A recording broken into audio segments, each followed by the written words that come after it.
And a couple of more logging in. We'll just give it another 30 seconds and get rolling here.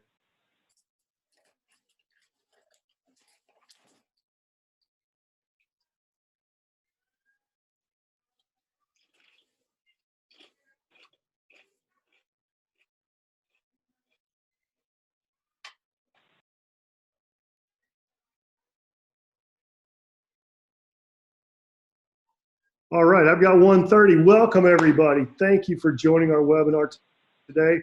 I'm Rocky LaGrone.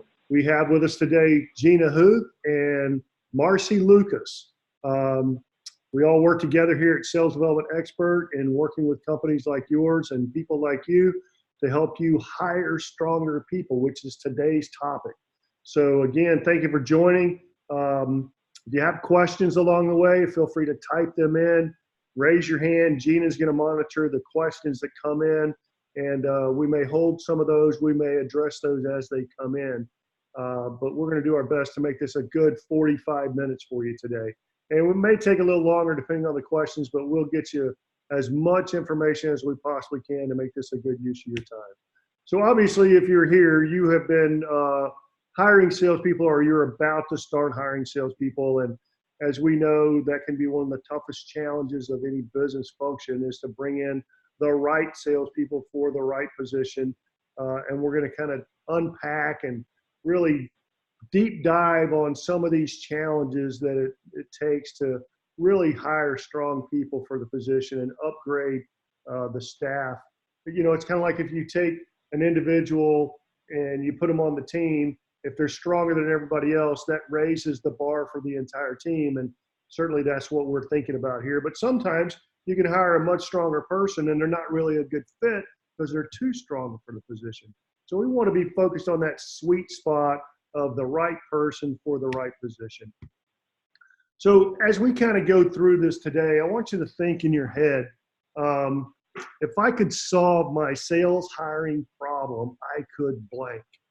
Now, we're not going to open that up to the group because there's too many of you, but if you would, just take a minute and go to the comments section and just answer this question for us. And I'll try to modify some of the information we share with you today and some of the tricks and some of the secrets and some of the really cool things you can do to make sure you're attracting the right people and going through all of those steps that it takes to bring on great salespeople. So here's what we normally hear. I can't get enough good candidates. Today, certainly there is a very low unemployment rate, about as low as it's been in 50 years. And that means most of the salespeople that are working, that want to work, already have a job. So we've got to, think about what are some non-traditional approaches that we can take to attract more of the right people and people that may be in transition, people that may be unhappy with their current job. The first of the year is really a great time to be looking because people already got their bonuses from last year. They've already made the decision they're going to be looking. And so this is a really good time. We'll give you some non-traditional approaches for that. Resumes, what's important on a resume and what's BS on a resume. We'll talk about that. Salespeople look good, sound good, look like they can sell, but then don't for some reason or won't for some reason. We'll talk about that. How do I make sure when I hire the right person, they stick and they stay and they hit the ground running? And that's kind of what we would categorize as training, onboarding, and making sure that we have the right systems and tools and processes in place to keep those strong salespeople. Interview questions. We get a lot of questions from our clients and prospects that say, what are some of the best questions to ask salespeople in the interview? We're going to talk specifically today about that interview and what you can do to turn that into an audition. Because the only way you're going to know if a salesperson not only can sell, but will sell, which is really the key question there, will they sell in my market to my clients, my customers, against my competition, at my price points, under my leadership? And so there are a lot of variables that companies don't often think about. Is this a real candidate or are they an imposter? And we'll teach you how to recognize the difference with that as well. How do I go about attracting the right candidates? We'll talk about that. What do we do to make the offer? When do we make the offer? How do we keep the salespeople from taking our opportunity and going back to their current company and getting a raise or getting something better than what we offered them? So we'll talk about that kind of post-sale of the position. Testing tools. We're going to introduce a testing tool. We've been using this tool for about 30 years. It's not 30 years old. It's almost like it's brand new because it's constantly being mined. We'll talk about that tool and the database and the best place to use those tools. And we'll kind of come in a little bit on the hiring process and steps to take to make sure you're getting the right people there. If you got anything else that you want to make sure we cover, again, just put it in the comments section, and we'll take a look at that as we go and certainly answer your questions. So when you think about why it's important to get the salespeople, now this is kind of a painful step. Not a lot of people like to take the opportunity to really figure this out. But if you wanted to know what does it cost for a bad hire, let's take the number of salespeople you've hired that didn't work out. You can do it for 1 year or 3 years or 5 years. Obviously, the more years you do, the bigger the number is going to be. If you think about comparing the salespeople that didn't work out and what they sold to what the salespeople that were performing, what they sold, there's your gap in what they should have sold versus what they actually sold. And so we need to kind of take that number into consideration.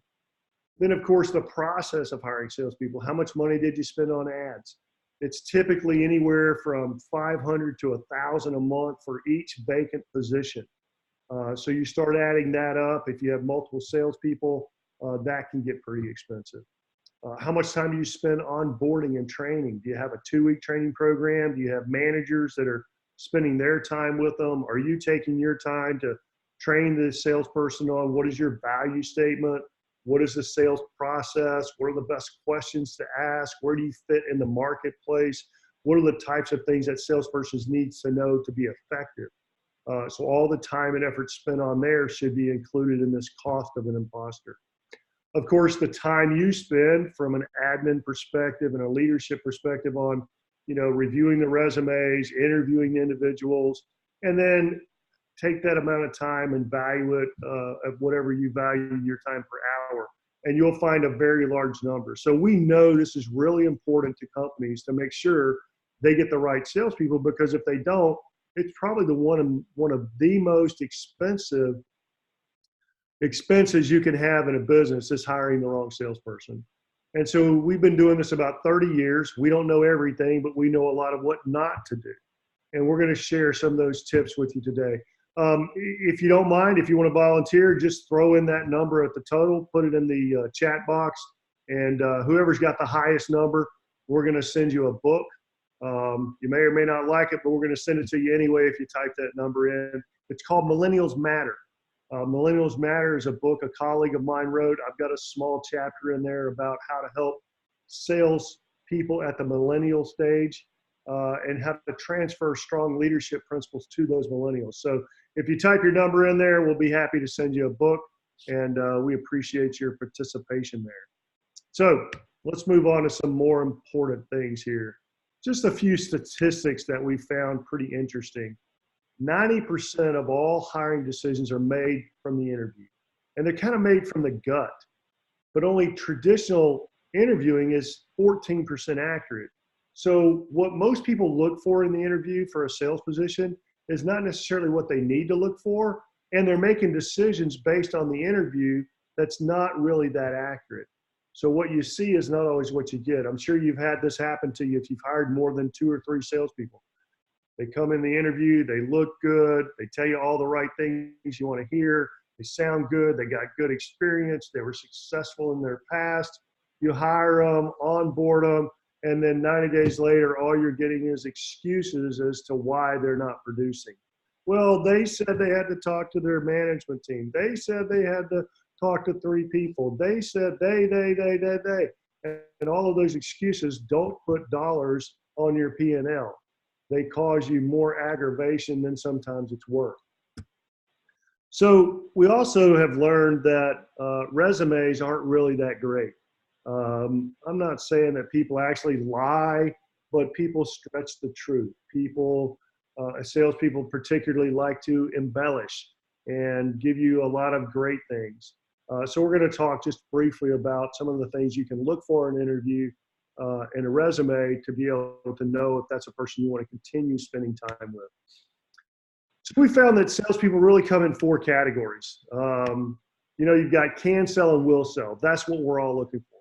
Those are the Michael Jordans of the world. Those are the superstars. They can do it and they will do it. And those are not that difficult to see, but sometimes the next version looks and sounds like those people and we get confused. We call those imposters. And sales imposters are the ones that look good, sound good, act good. You on board and then they can't sell a Hershey bar to a 3-year-old. And they're frustrating and very expensive. A category that is often overlooked by companies and leaders and hiring managers, sales managers is the Rudies of the world. You probably remember the movie Rudy. He was a kid at Notre Dame, got on the football team as a kind of bench warmer, water boy, helper, equipment maintenance, kind of that thing. And after 4 years, Rudy actually got into a game and he sold.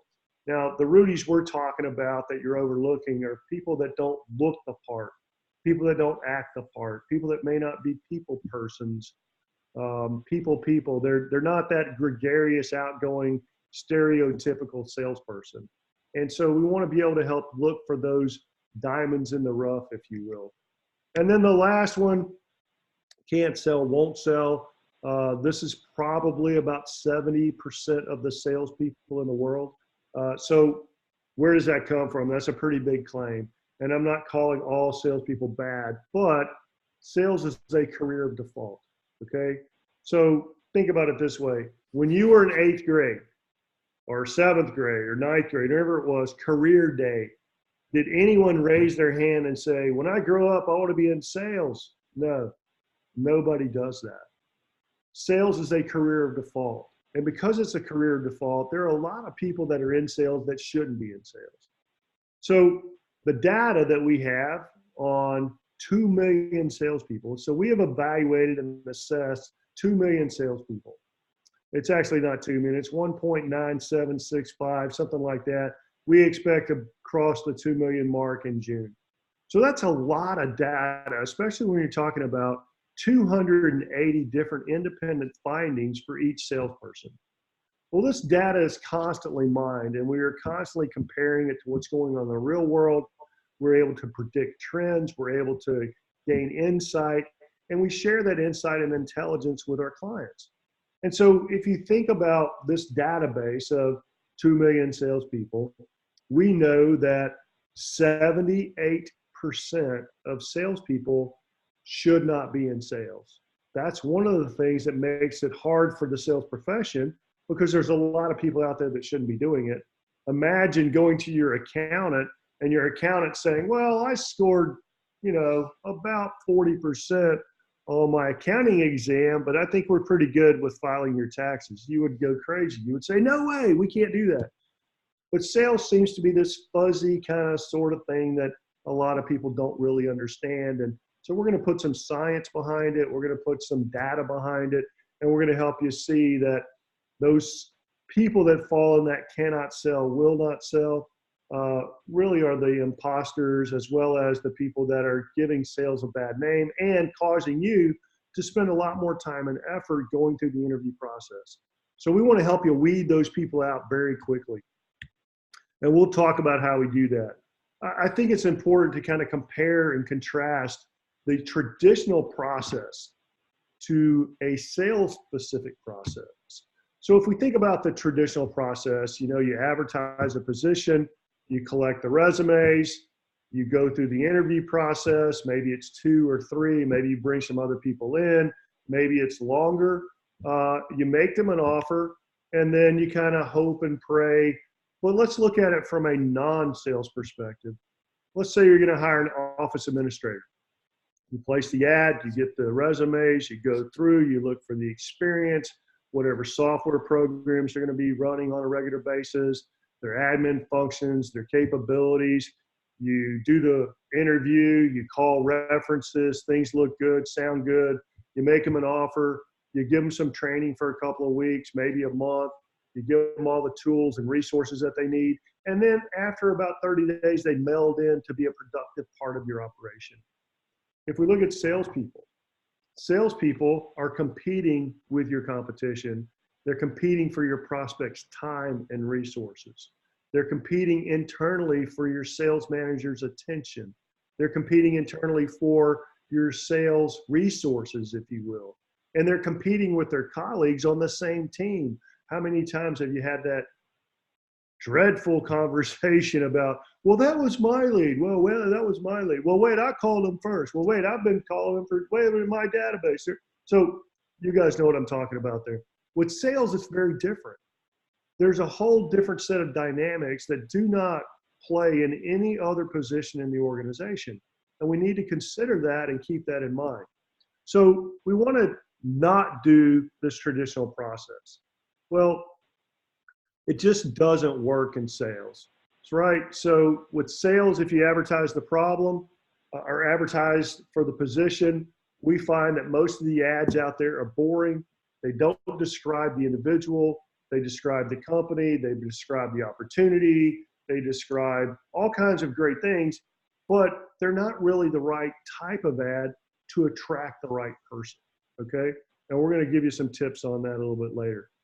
Here's an example of a sales ad I found not long ago. I'm going to give you a chance to read that. There's not a salesperson in their right mind that's going to apply to this. And I'm not suggesting these are your ads, but I'm suggesting this is an example. And most of the ads look very similar. One of the exercises I would encourage you to do if you haven't done it already is when you place an ad, before you place the ad, go to the job board you're going to place the ad at. Pretend you're a candidate. What's a candidate going to do? They're going to sit down, they log into Indeed, they say, okay, Palm Beach, sales, medical. And they type in a couple of keywords, and then it pulls up all the jobs. So type in those keywords that you think a salesperson might type in when they're looking for your ad, and let's see what comes up. Let's look at those ads, and then we're going to start to write ads very different and not describe the opportunity, because the opportunity all sells the same. And we're not going to describe the company because that all sells the same. We're going to describe the individual. We're going to describe the person. We're going to describe the sales opportunity of what experience that salesperson needs to have in order to be successful. And it's not experience about your organization, but it's more about you have successful experience calling on decision makers inside a manufacturing warehouse. You have experience contacting accountants and financial people in an organization. You have experience. So whatever it is that they're going to be calling on, let's call that out. Let's call out what type of sales cycle they need to have success in. Let's call out what types of dollars that they've been used to selling. And so we're going to write the ads very differently. Here's another one that, again, I don't know any salesperson that's in their right state of mind that would go after an opportunity like this. But these are recent ads that I was able to pull up. So compare your ads to the others and let's stand out. Let's be different. Resumes. Yeah, they do. And they're kind of typically written by a computer program or by a third party who doesn't even know that individual. A lot of people look at the wrong things on resumes. We're not looking for layout. I'm not looking for accomplishments, because every salesperson out there should have a list of long accomplishments. You know, most resumes I look at with my clients there's not a single one I look at that doesn't say, won President's Award. I won a Champions Award. I got sent to Jamaica for a week because I won this award. I was a top performer. Well, guess what? Top performers don't get fired, and top performers might be changing jobs, but I need to know more about that. What caused them to be a top performer? What sent them over the top of the next level of the award? Was it a deal that they got? Was it a deal that came in and they just happened to be in the seat? What did they have to do to earn that? What are the daily functions that they had to do in order to make that successful? So I want to dig in a lot more than just what's on the resume. And what's more important about than what's on the resume is what's not on the resume. So I've got to review that resume, look through, dig in, pull things out, and use that in my first interview to put some pressure on the salesperson. We'll talk about the interview in just a minute. So resumes really are not a whole lot that I take for granted in a sales call. I don't take it at face value. When I'm doing a sales interview, I'm going to pull out the things that are not on the resume and ask questions about those. Selling the offer, most companies that are dealing with salespeople, the hiring manager, whoever's doing the interviewing, has less sales experience than the salespeople they're interviewing for. So typically salespeople are good conversationalists. Typically salespeople are good at first impressions. Typically salespeople are good at telling you what they think you want to hear. And so we've got to change the way that we approach that. And I want to put on my prospect face. I want to do what my prospects are going to do to them, which is something like, so, and Callie, you don't have to respond, but I see your name here close. I'm just going to pick on you for a minute, if that's okay. Callie, I've only got about 20 minutes for our interview today. I thought we were going to have close to an hour. So I'm sorry, but I'm going to have to kind of cut this short. My questions are going to come fast and furious, and I might need to interrupt you from time to time. Are you okay with that? Are you ready to go? And they go, yeah, sure. And you ask them a question, they immediately start spewing. Well, that tells me that that salesperson is going to throw up and show up, and the first opportunity, they're going to start educating the prospect instead of asking questions and using consultative selling skills. So you have to look at salespeople a little bit differently than you do everyone else, and I want to interview them differently. If I ask a salesperson, well, this job's going to require a lot of prospecting for new business, are you okay with that? Salesperson would go, absolutely, I love prospecting. But you know what? Nobody loves prospecting. So we have to ask the question differently. A different way to approach that would be to say, and I'm going to pick on Marcy this time. And Marcy, you don't have to answer. Marcy, you know, one of the things that we're looking for somebody to do is come in here and really double the territory. We know that the market is there. We know we've done our research, and we believe that, you know, this area can double in the next year. So can you tell me, what would you plan to do in the first 30 days if you accepted the offer to grow that business and to start to begin to double it? What would you do? And that's where you're going to hear all the excuses that you normally hear 90 days later as to why they can't get any new appointments. They're going to say things like, well, I'm going to send out emails. Well, I'm going to go to chamber meetings, or they'll ask you questions like, well, what kind of leads do you provide? What kind of support do you provide? We had a candidate 2 weeks ago came in and said, well, I need to know where my safe space is. And obviously, we didn't go very much farther in the interview there. But the idea is to put the salespeople in a position that they're going to be in when they're on the phone or when they're face-to-face with your prospects and your customers that you want them to expand the business with. So we got to look at salespeople from the aspect of what your prospects view them, not what you view them as. And then, of course, last step, hope and pray. I hope they work out. That's not a strategy. That doesn't cause any outcomes. I'm not saying prayer is not good, because I would do it all day and every day. I believe in it, but it's not a strategy for helping you hire the right salespeople. So we can't use the traditional approach for hiring. So what do we got to do? We got to change the way we identify, attract, interview, and then hire and onboard and keep stronger salespeople. So how do we do that? Well, the first thing we want to do is identify the right salesperson.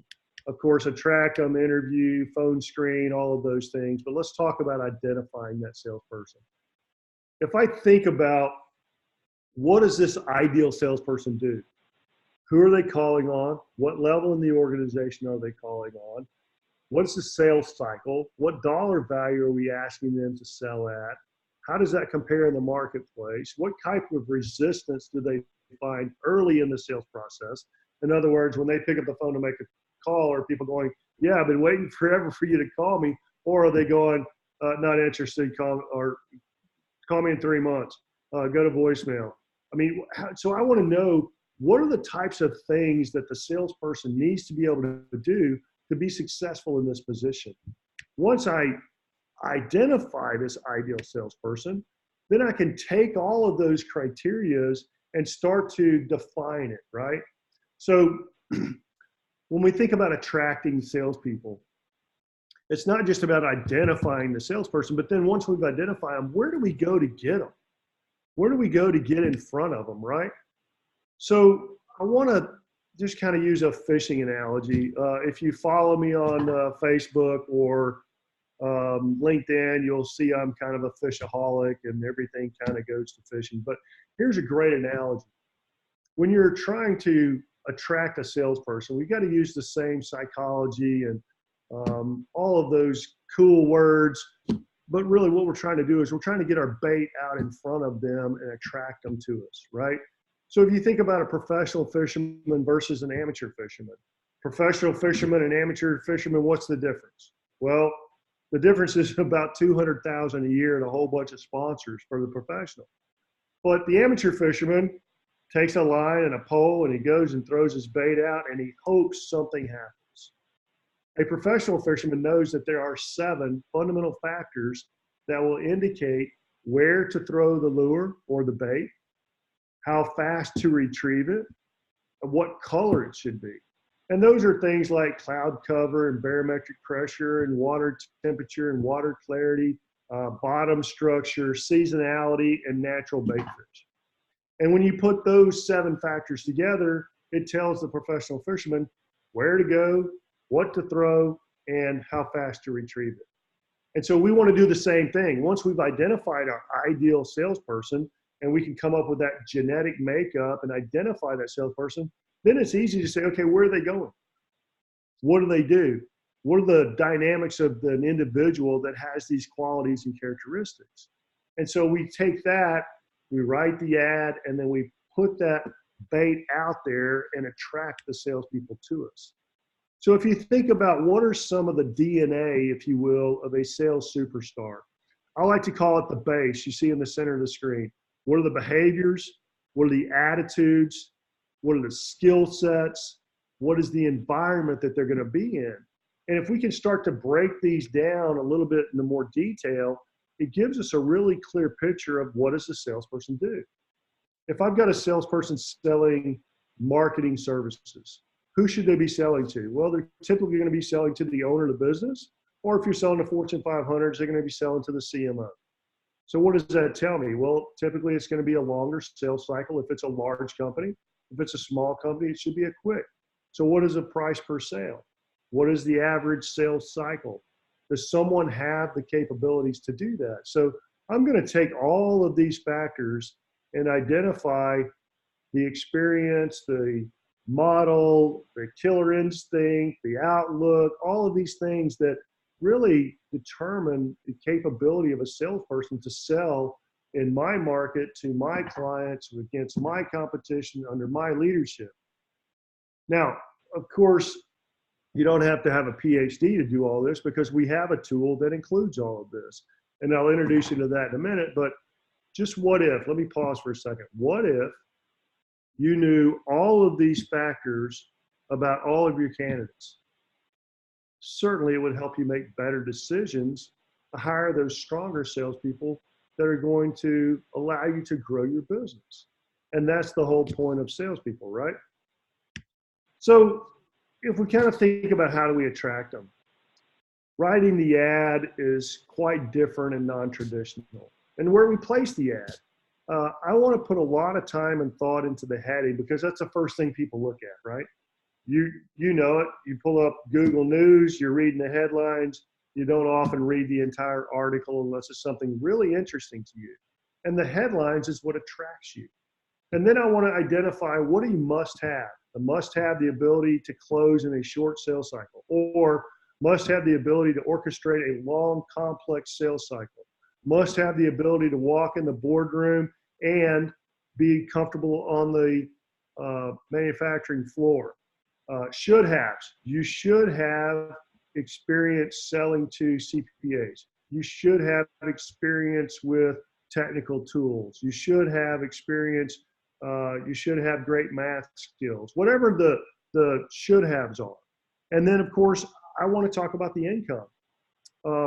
There's a big misconception in the market and most of the clients we look at. They want the best salespeople, but they want to pay the least.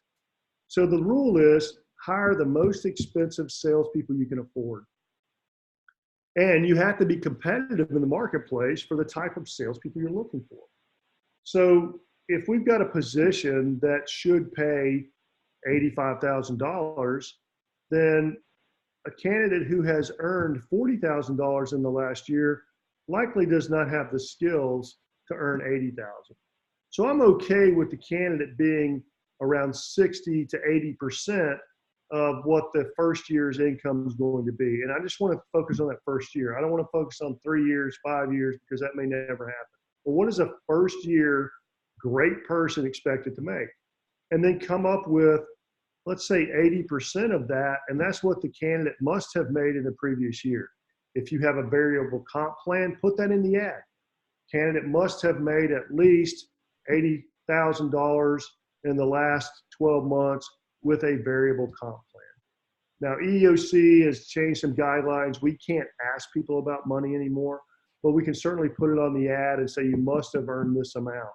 And through the interview process, we can ask some questions that aren't out of EEOC context and start to learn a little bit more about the income based on their average sales, their comp plan, what the requirements were, what the comp as far as the commission was, when was it last changed, how'd they do before. And then, of course, I wanted to send them some instructions to send me their resume and apply for the position. Now, one of the things we've learned just recently, like fourth quarter last year, one of the biggest reasons salespeople that are interested do not apply is because they don't have their resume together.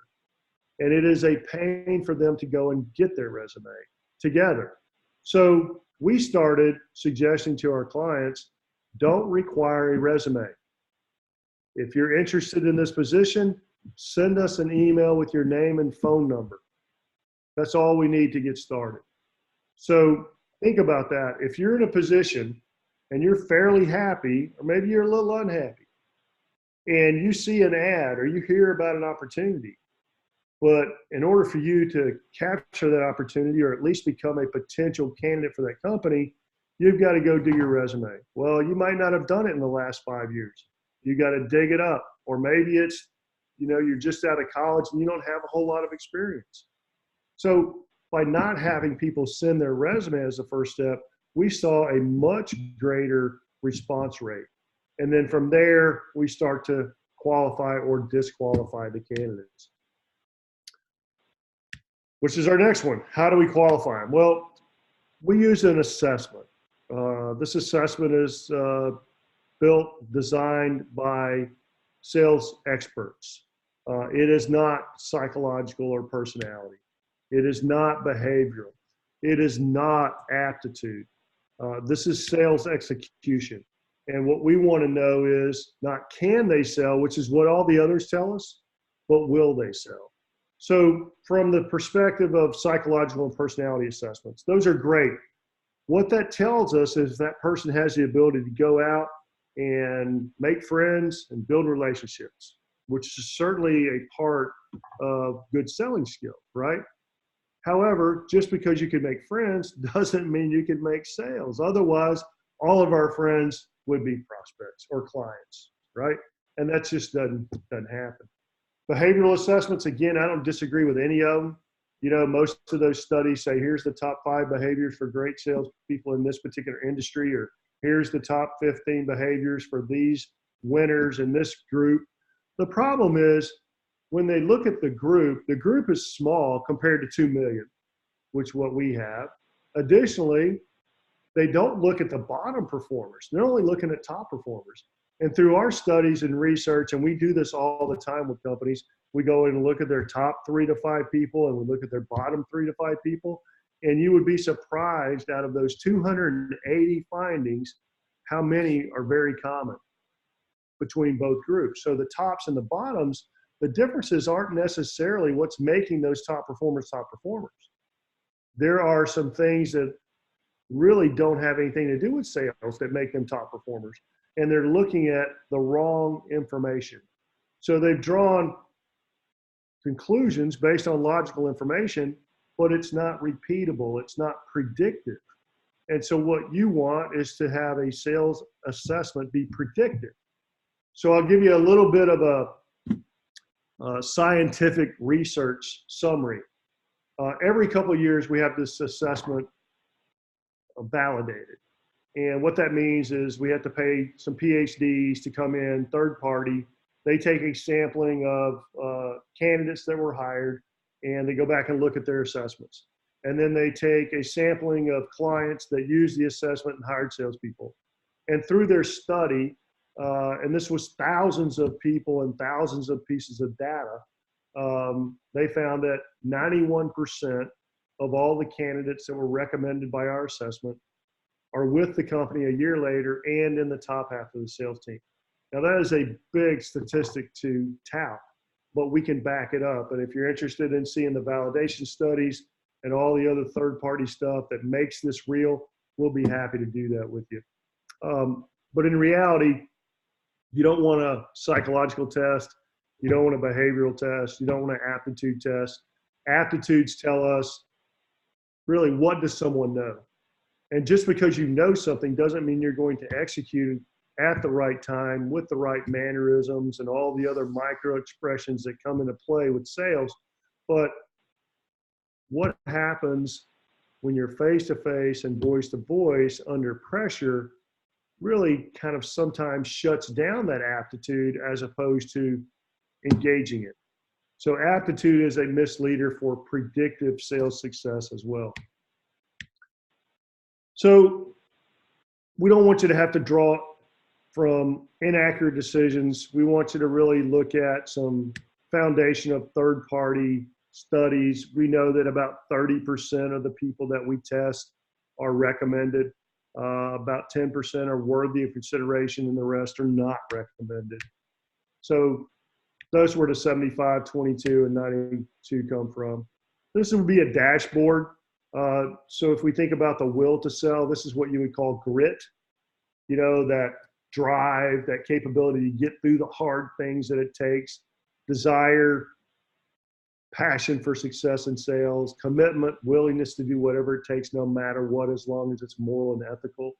So we know that whatever change someone is going through, whether it's change of a job, learning a new set of products, learning a new system and process, learning to fly a plane, learning to snowboard. When there's change and training, which is what it takes for a person to take on a new job and learn the company, learn the value statement, learn the vision, learn the mission, learn, you know, the product SKUs, learn the place in the marketplace, learn the competition, learn how to displace the competition professionally. There's a big learning curve. And so we know that desire and commitment are the two pillars for change. And if you don't have those two as strengths, it's going to be very difficult to get through that learning curve fast enough to be able to get to the other side and be successful. So that's a big part of grit. Outlook, how do you feel about your market, your business, yourself? That's very common to be weak, especially if someone's in transition. Think about the last time you changed jobs and what kind of self-doubt you might have had. So that's common. That's not a big weakness. There's not a ton of weight put on that, but it's something we want you to know about and address in the interview. Responsibility, that's certainly something that's important. The opposite of responsibility is makes excuses. And most of the time, salespeople just don't know they're making excuses. Excuses sound like this. Well, they said they needed to talk to their boss. They said they had to talk to accounting. They said to call them back in 3 months. They said they're going to be looking at this next quarter. They. Taking responsibility sounds like this. I presented too early. I didn't find out what their decision process was. I didn't find out who the players on the decision team were and who was the naysayer.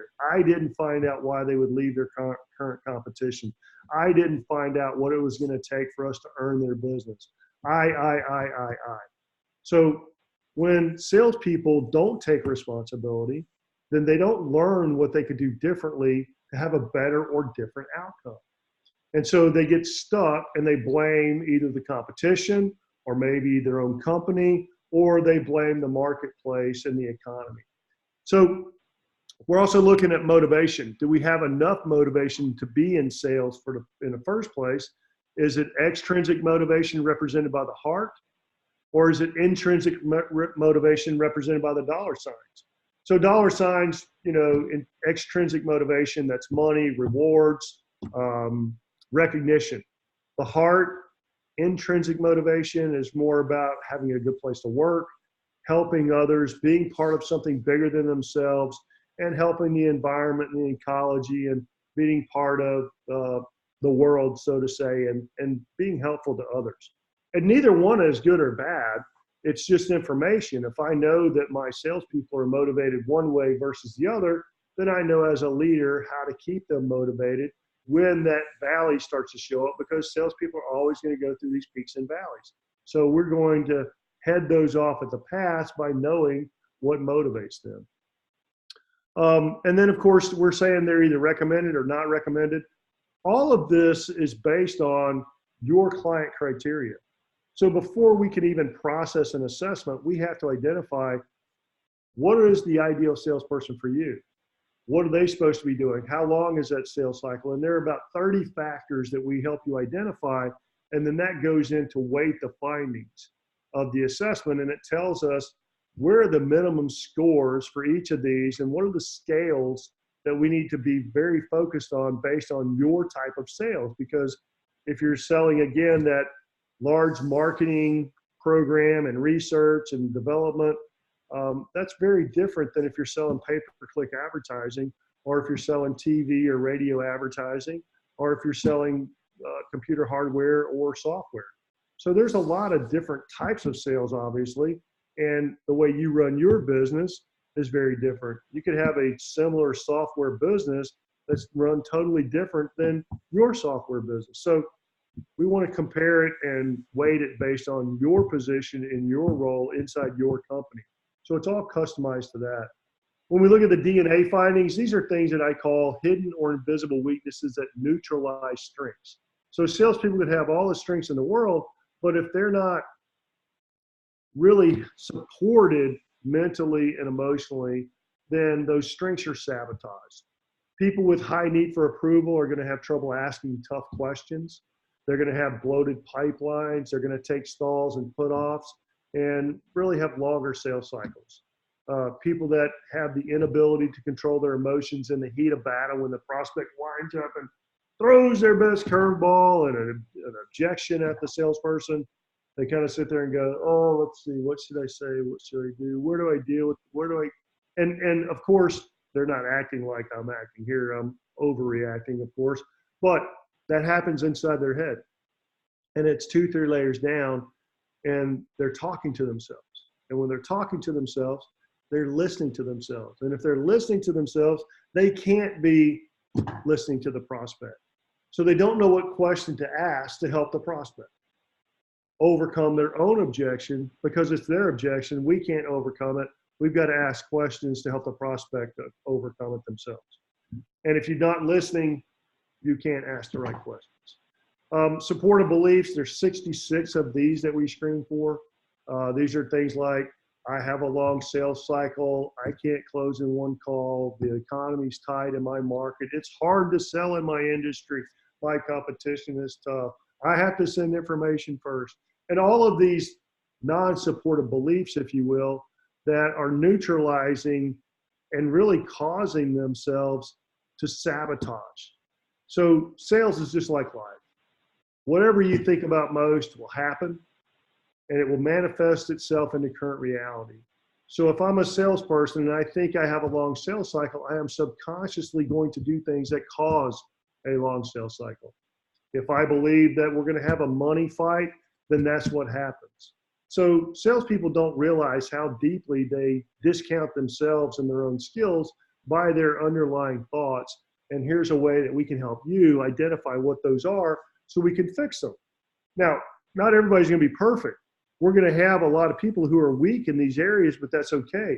Depending on the type of sales position you were trying to fill, that would determine what are the limits based on that salesperson's ability to execute in your role.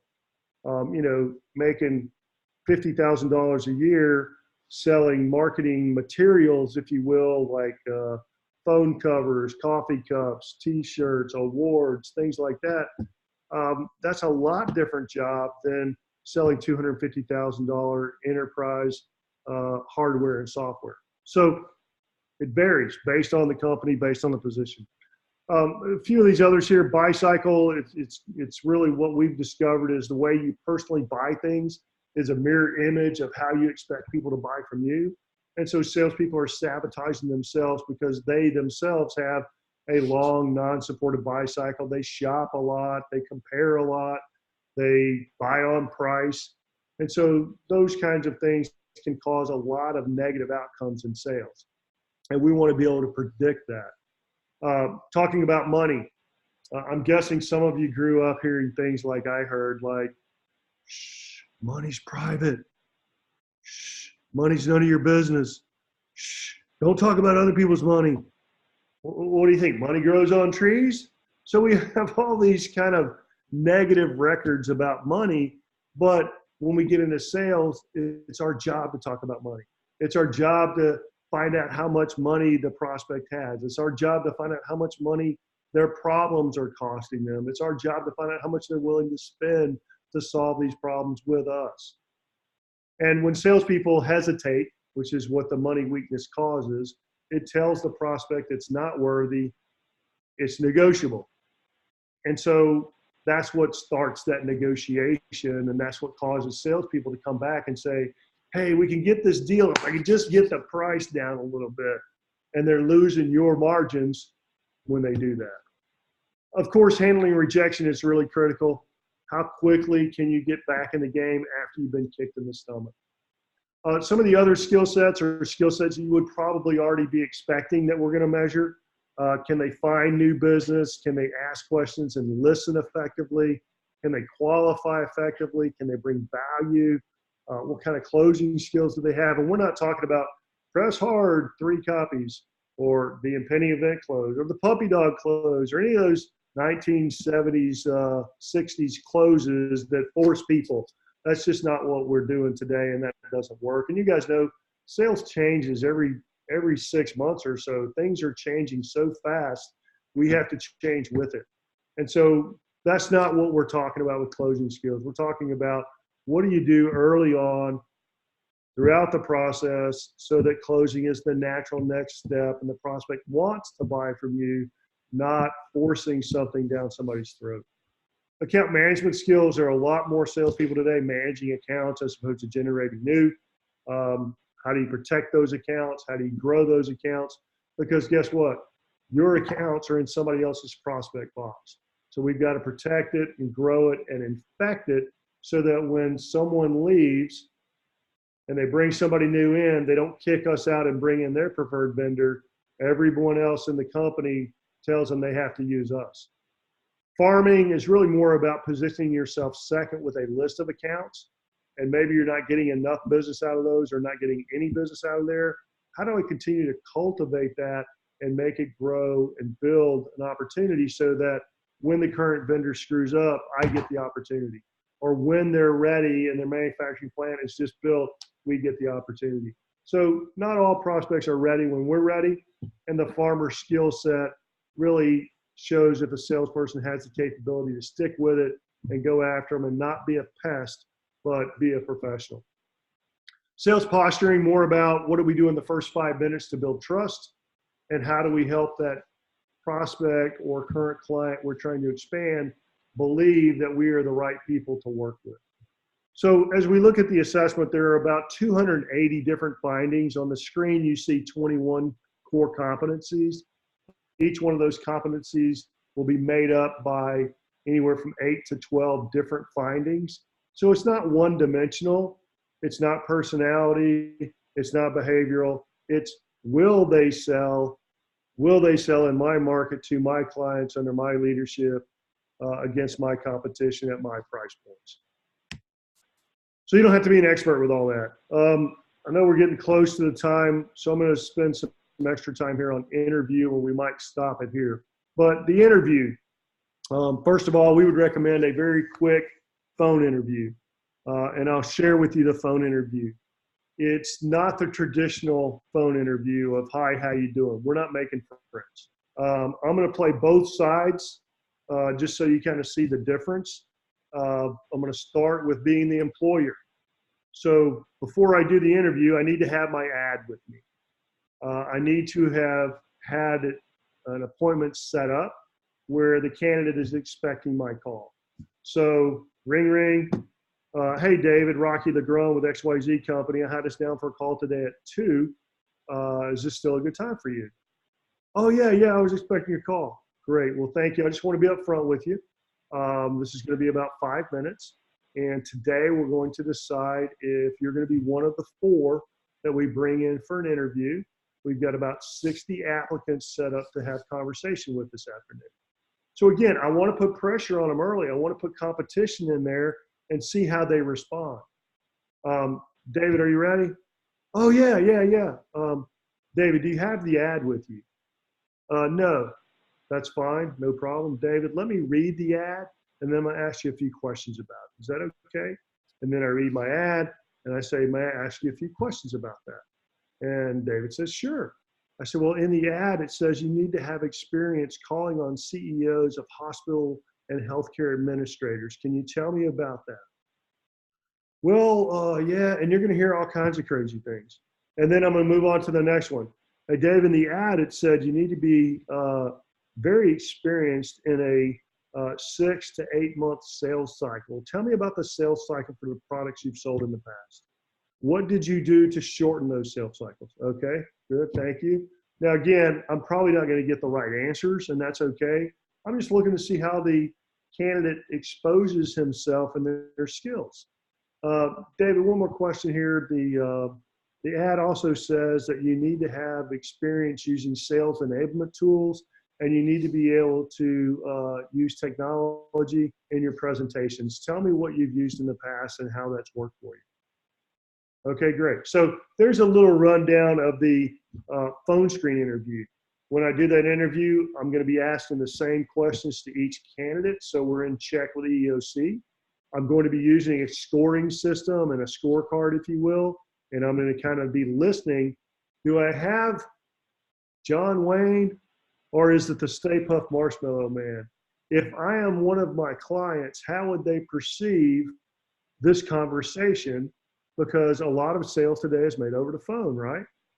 So how would that prospect of mine, how would that client of mine perceive this salesperson?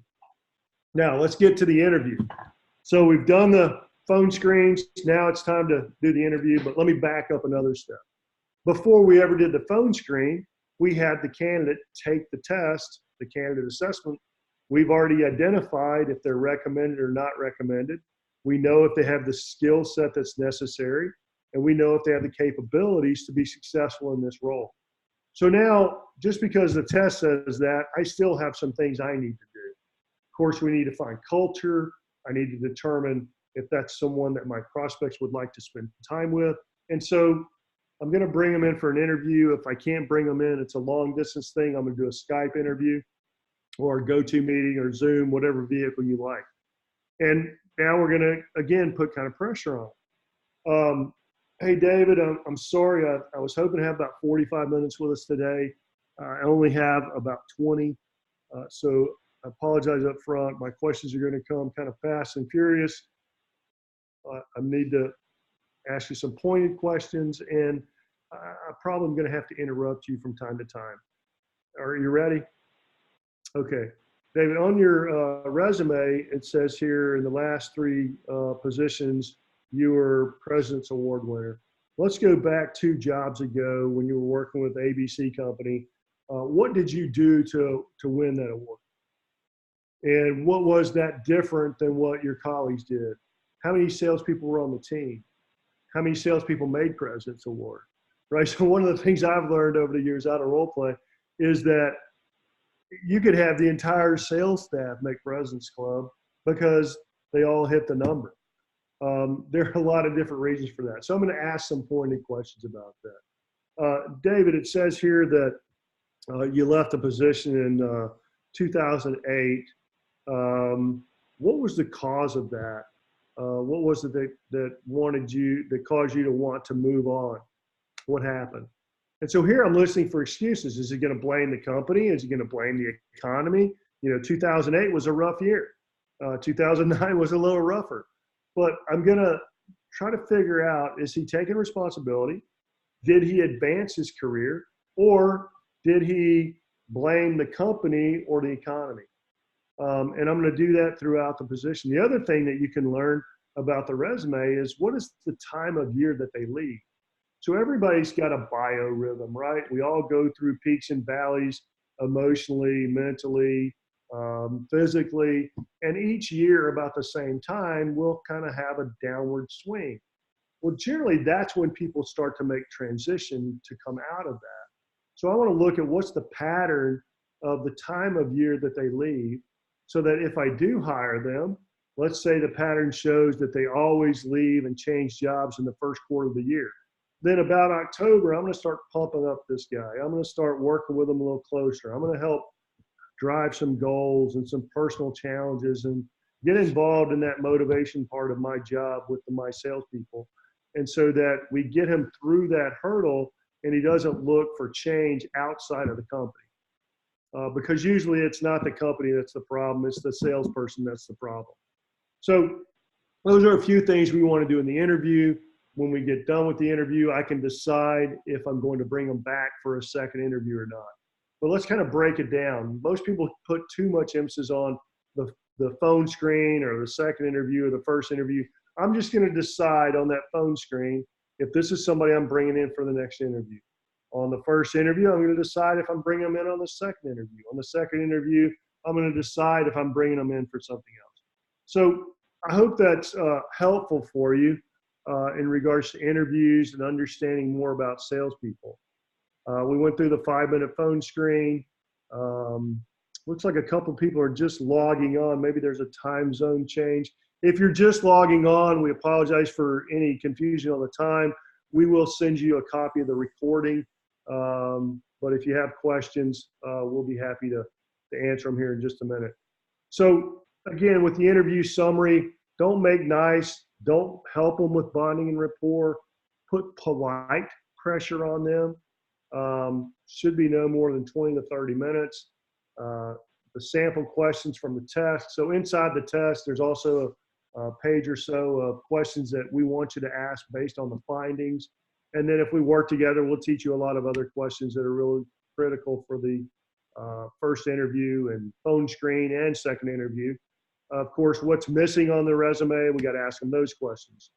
I want to know, can they develop rapport? Not can they prospect, not do they give it lip service, but will they prospect? The big difference there. Can they control their emotions under pressure? How much need for approval do they have? Are their listening skills good? So I'm going to ask them some rapid fire questions and see how they respond. If they respond something like, I'm sorry, only really responded to your first question. What were the other two? That's what I'm looking for. Or maybe they're sharp enough to answer all three and be able to log them and give them back to me in the order I gave them to them in. And that will happen from time to time. It depends on the sophistication of the salesperson and their skill level, and that's really what I'm testing. The way I test if they will close or not is I give them a put off, just like the prospects are going to, right? The prospects say things like, well, I'm not really sure. Give me a call in a couple weeks. I do the same to them. I look at them and say, I'm not really sure if you're going to be one of the 3 that we bring back for a second interview. And I just pause. And let's see what they say. Some of them will say things like, oh, well, great. When can I call you back? Or, okay, is there anything I can do? What I'm really looking for is, hey, Mr. LeGrone, could I ask you, what would the criteria be and what would you need to see from me to hear that I'm going to get called back for the second interview now? I mean, that's a polite, direct question. I want my salespeople asking polite, direct questions when it's time to my prospects. So I'm going to test them for will they close by giving them a put off. Will they follow our systems and processes? So if it's a couple of candidates that are pretty close, I'm going to give them some exercises and some projects to do in between interviews. And let's see which one does the best on it and make it a contest. And then what can they do to prove what they say?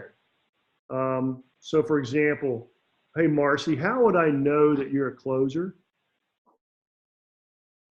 Hey, Marcy, how would I know that you have the ability to deal with complex situations?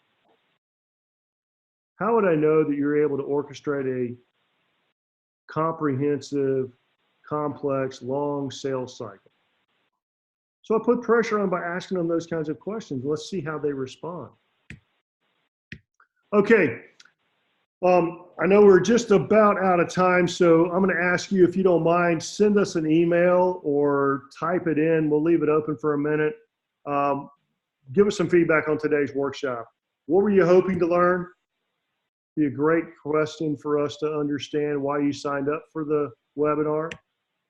What did you learn? Did you pick up any tips? Did you get anything out of it?